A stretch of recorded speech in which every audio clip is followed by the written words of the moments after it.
Olá, nesse vídeo eu irei estar explicando aqui sobre o projeto que eu acabei de desenvolver. Ele consiste em um CRUD, né, basicamente com as operações de pesquisa, deleção, remoção e inserção de dados.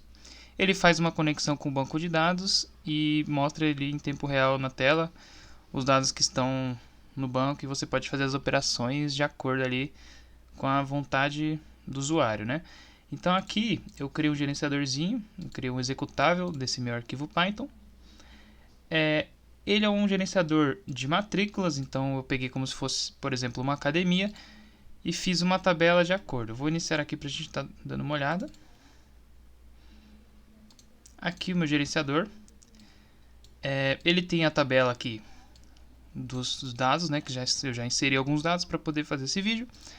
Esses dados consistem no ID do aluno, o nome do aluno, se a matrícula está ativa ou não, ou seja, 1 para ativa, 0 para inativa, o tipo da matrícula, né, 30 dias, 90 dias, 180 dias, 360 dias, que é como se fosse uma matrícula de academia mesmo, né, 1 mês, 3 meses, 6 meses e 1 ano.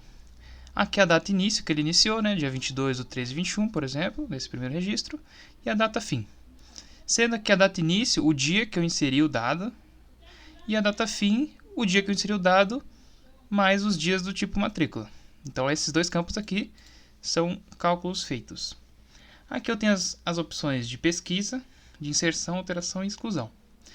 Então se eu clicar aqui em... além disso, né, antes de falar disso, cada botão aqui tem um breve resuminho aqui do que faz. Aqui os campos de pesquisa, ele possui aqui uma dica com os valores que são válidos, né, os valores válidos 1 e 0, por exemplo, os valores de tipo matrícula que eu expliquei, o formato que tem que inserir a data, enfim. Bom, se eu quiser inserir um dado, eu clico no inserir, ele abre essa tela. Eu posso inserir aqui o ID 8, por exemplo, o nome do aluno fica a escolha da pessoa, então eu vou colocar Amanda, a matrícula ativa, vou colocar 1 para a matrícula ativa, e eu quero que ela esteja matrícula de 90 dias. Então eu vou inserir, e ela foi inserida com sucesso aqui no meu banco de dados. E eu posso voltar. Caso eu tente colocar alguma coisa inválida aqui, por exemplo, como exemplo aqui, ele vai dar erro, ele está... esse gerenciador ele está fazendo todas as verificações, então você não consegue inserir nada inválido que não seja de acordo com a regra de negócio.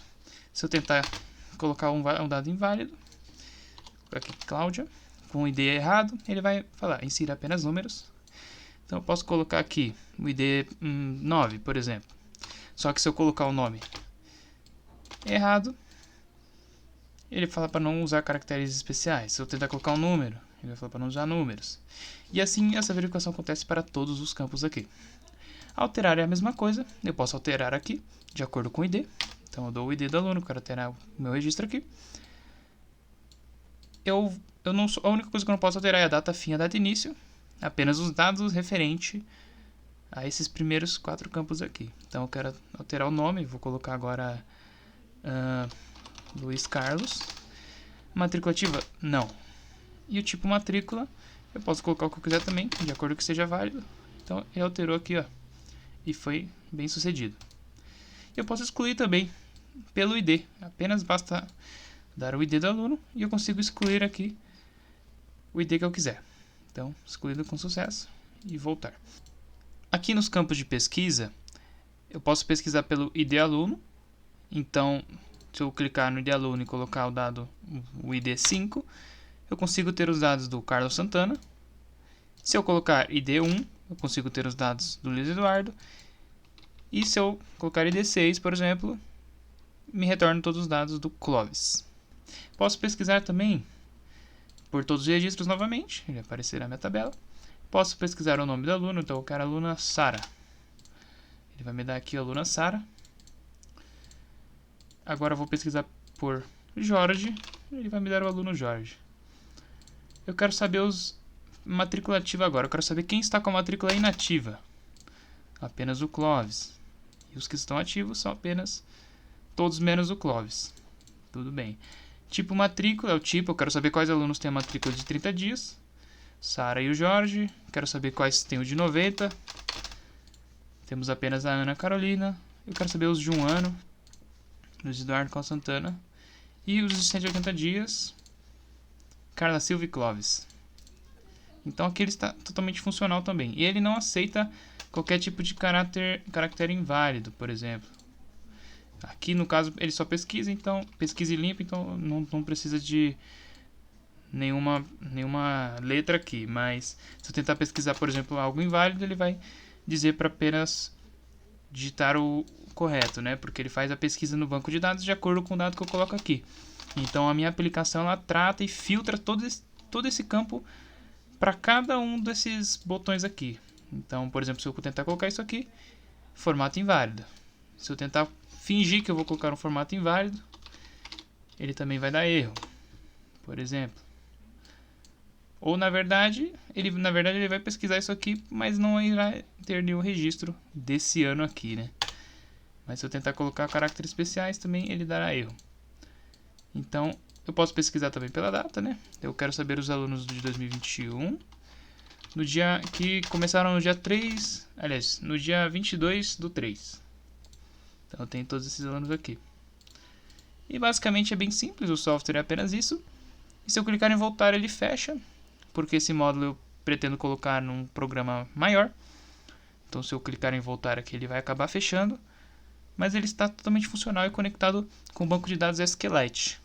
Mas poderia estar num banco realmente conectado à nuvem também, não teria nenhum problema, pois os dois são SQL.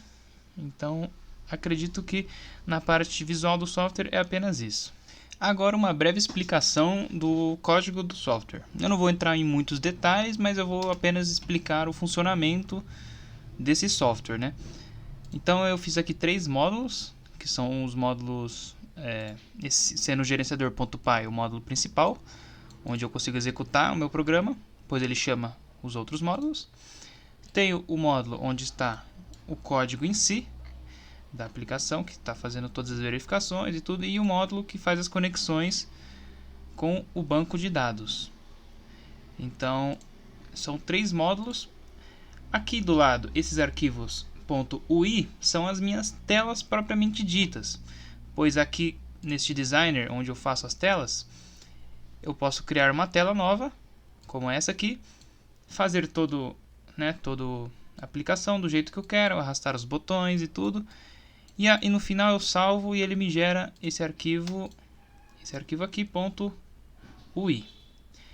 Esse arquivo nada menos é do que um XML que ele gera. E esse XML, na minha aplicação principal, eu consigo carregar ele. Então pode ver que eu coloquei os comentários para explicar o meu código. Então aqui eu estou carregando as minhas janelas, né? Estou criando meu app e carregando as minhas janelas, como estão aqui do lado, né? Tela cadastro, tela excluir, tela inserir, enfim. Esse módulo, esse método load UI, ele basicamente interpreta isso aqui como uma classe.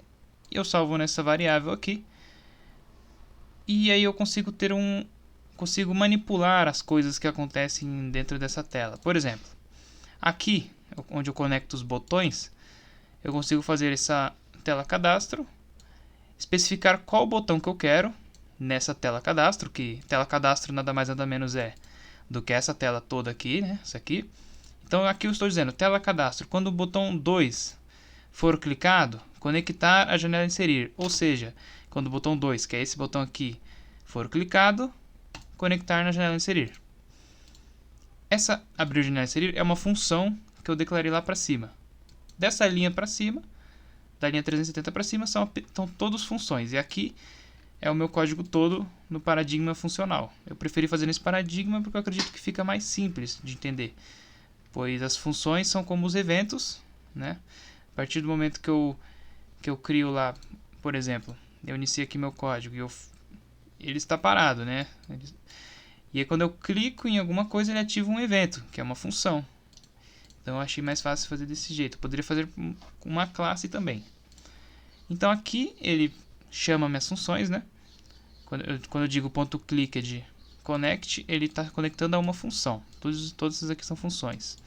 Eu tentei deixar o nome das funções o mais intuitivo possível, para que você saiba que quando o botão, por exemplo, set for clicado, ele chama a função pesquisar, que coincidentemente é o nome do botão. Então eu deixei intuitivo.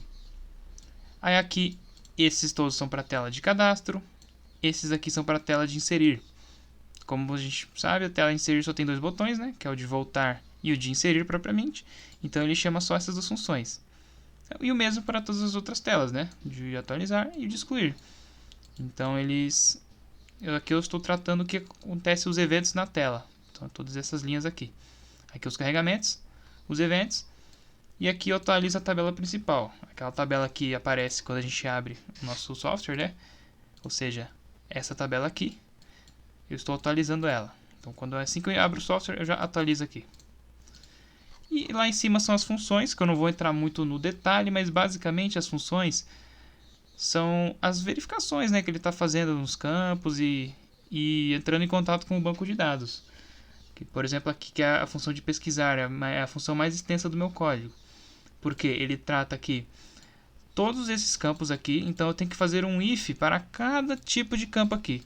Por exemplo, eu tenho que fazer um if para saber se o botão aluno está marcado, ou se é o nome do aluno, ou se é a matrícula ativa, o tipo da matrícula, a data, ou todos os registros. Então é um if para cada um. E dentro desses ifs eu preciso fazer a validação do meu campo aqui. Então esse campo aqui, dentro de um if, também terá outros ifs que validarão para ver se esse dado que corresponde, né? Por exemplo, nesse if aqui é o if que estará tratando este botão aqui. Então aqui ele faz todas as verificações para ver se é válido. Se não for, ele faz aquele pop-up com a mensagem dizendo que está inválido e retorna a função. Mas agora, caso todas as funções aqui ele passe em todas as verificações, ele estará entrando em contato com o banco de dados, né? Essas aqui são as verificações que ele está fazendo. Se isso aqui der ok, ele passar por todas, então aqui eu faço a pesquisa no banco de dados. Então eu entro em contato com esse meu módulo aqui, faço a função lá, dou um select, por exemplo, né? E vejo aqui se não tiver nenhum dado, por exemplo, aqui ele falou que o valor não foi encontrado na tabela. Agora, caso tudo isso aqui tenha passado, ele vai realmente preencher a tabela com aquele ID que retornou da minha consulta do banco de dados. Então, a explicação dessa aqui funciona para todos, basicamente, nessa parte de pesquisar. E as outras funções são como limpar a tabela, que sempre que quando, por exemplo, eu pesquiso aqui um ID1, por exemplo, eu pesquisei, para fazer isso eu preciso limpar a tabela. Então essa função aqui é responsável por isso. Eu tenho todos os dias, eu preciso limpar a tabela para que só o ID1 seja chamado. Então antes de lançar o ID1 eu limpo a tabela e lanço o ID1. E aqui eu carrego todos de novo. Basicamente é assim que funciona. E aqui algumas outras funções que tratam as outras janelas, né? Elas fazem as mesmas coisas. Essa aqui atualiza a tabela principal, é uma função que eu chamo em praticamente várias funções. A tabela de inserir dados também. Para inserir dados eu faço todas as verificações para saber se todos os meus dados aqui nesses campos aqui estão válidos. Então preciso fazer diversas verificações, como vocês podem ver aqui. E aí sim, se ele passar em todas as verificações para todos esses campos, aí sim eu posso ir lá, entrar em contato com o meu banco de dados e realmente inserir esses dados que estão aqui. Então eu insiro eles e tal e falo que foi inserido com sucesso e dou a resposta e acaba a janela. E isso aí basicamente serve para todas as janelas aqui. Esse código só ficou bem extenso pelo fato de que eu comentei bastante, dei alguns espaços para ficar mais fácil de ver e também porque ele faz diversas verificações, né? Eu não poderia, por exemplo, reutilizar as verificações porque cada verificação é uma verificação diferente. Por exemplo, o campo inserir tem outras verificações que diferenciam do pesquisar e enfim. Então eu precisei fazer uma verificação exclusiva aqui para cada campo. Por isso que o código ficou bem extenso. Eu também dei bastante espaços aqui para ficar mais, acho que fácil de ver, né? Mas eu pretendo dar uma refatorada ainda. Mas por enquanto isso aqui serviu bem. E esse aqui é o arquivo de conexão com o banco de dados, né? Bem simples também. Ele importa o SQLite, o datetime, que é para fazer esse cálculo aqui do tempo, né? Que fazia o cálculo do data início mais data fim, o tipo da matrícula e calcular o data fim. E aqui é a minha tabela propriamente dita que eu criei. Cada função é uma função, né? Tipo de inserção, exclusão. Enfim, por exemplo, tem as funções de select, tem as funções que leem apenas o tipo matrícula, lê apenas a matrícula ativa. Também ficou extenso apenas por causa disso. E acredito que no mais é isso o código. Eu não entrei muito em detalhe, mas expliquei pelo menos como que funciona cada coisa. Que se eu for explicar tudo no detalhe, eu acredito que daria um vídeo muito longo, porque são muitas coisas aqui com um software relativamente beirando um pouco complexo assim, mas nem tanto. É simples de entender, né? Que é apenas verificações e a conexão com o banco de dados. Esse banco de dados poderia ser um banco na nuvem, persistente também. Aqui é o SQLite, né? Ele cria um arquivo aqui e eu posso acessar, mas ele poderia ser na nuvem, pois poderia ser um PostgreSQL, por exemplo, que também usa essa mesma linguagem, e estaria tudo bem. Eu conseguiria ter uma aplicação um pouco mais profissional, assim eu diria. Mas acredito que é isso nessa parte desse código. E é isso. Até mais.